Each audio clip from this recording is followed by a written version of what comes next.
She had a few, shall we say, bad habits. You see, Abby was mischievous, and from about 6 months old, she was more than a handful.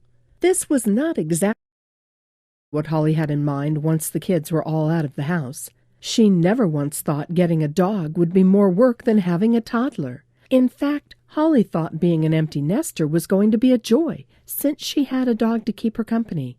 But it wasn't. Abby was taking over her life. Not only did Abby use the living room floor as her own personal bathroom whenever she felt like it, she also wasn't making Holly very popular with the neighbors from all the barking.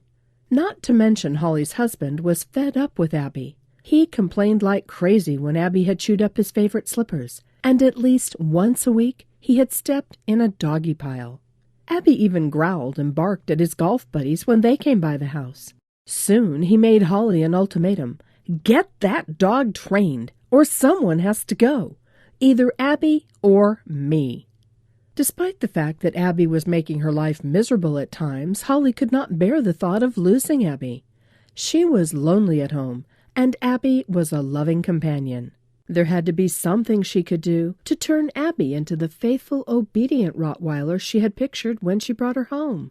Then it got even worse for Holly. Just 2 weeks after the first animal control visit, Abby escaped through an open door, and this time it could have been tragic. You see, the next-door neighbor was getting her house painted, and Abby didn't like it one bit. So she stalked the painter like a lioness stalks a gazelle.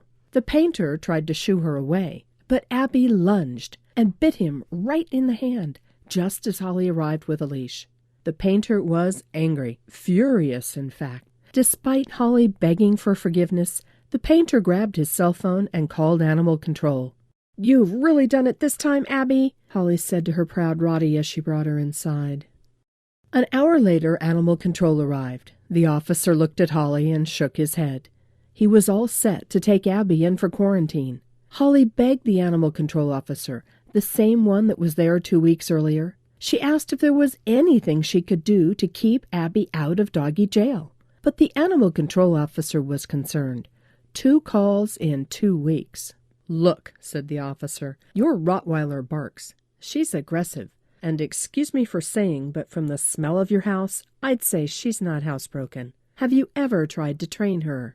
Holly grabbed a stack of dog training books. "Yes, I have. I've read all these books, but nothing ever seems to work with Abby." Just then Holly noticed her neighbor Jim walking down the sidewalk. His dog Max walked faithfully at his side. Max walked right by the painter next door. No problem. Barely even a glance. Jim walked to her door, and Max sat down immediately and looked at Jim, awaiting his next order. "Here's some of your mail the postman accidentally put in my mailbox," he said. Then he glanced at the animal control officer and said, "Is everything okay here, Holly?" Holly was embarrassed. Humiliated, in fact, but she grabbed the mail and told Jim everything was fine. Jim commanded Max to come, and they walked away. Max's tail wagging, like a happy, fulfilled dog, he dutifully walked at Jim's side. Holly stared at Jim and Max as they walked away. She was jealous of how well-behaved Max acted, and the animal control officer had noticed too. He gestured at Jim and Max as if to say, "Now that is a well-behaved dog." The animal control officer looked to the ground, then looked Holly straight in the eyes and said, "You know, Rottweilers are different from most other dogs. Scolding and punishing doesn't work for Rottweilers, and it can make it even harder to train them. They can also be easily housebroken, but popular house training methods often backfire with Rottweilers." Obviously, the animal control officer knew his Rottweilers, and what he said next took Holly completely off guard. He looked her square in the eyes and said, "Did you know that Rottweilers have a distinct mental trigger that can be used to make them obey your every command? Almost as if you had a specially made doggy remote control." "You mean Rottweilers are that different?" Holly was shocked. "I'm going to have to muzzle Abby now," the animal control officer announced. "Wait, give me one more chance," begged Holly. "In just a few minutes I'll tell you the rest of the story, but first I have a question for you. Have you ever wondered if Rottweilers needed specific training and special care that was different from other breeds? Or are all dogs just dogs? The answer may just surprise you. Hi, I'm Nancy Richards, president of the Rottweiler Training Institute.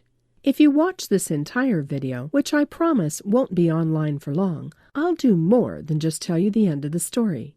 I will give you some interesting training tactics that you can start using with your Rottweiler right away. Again, this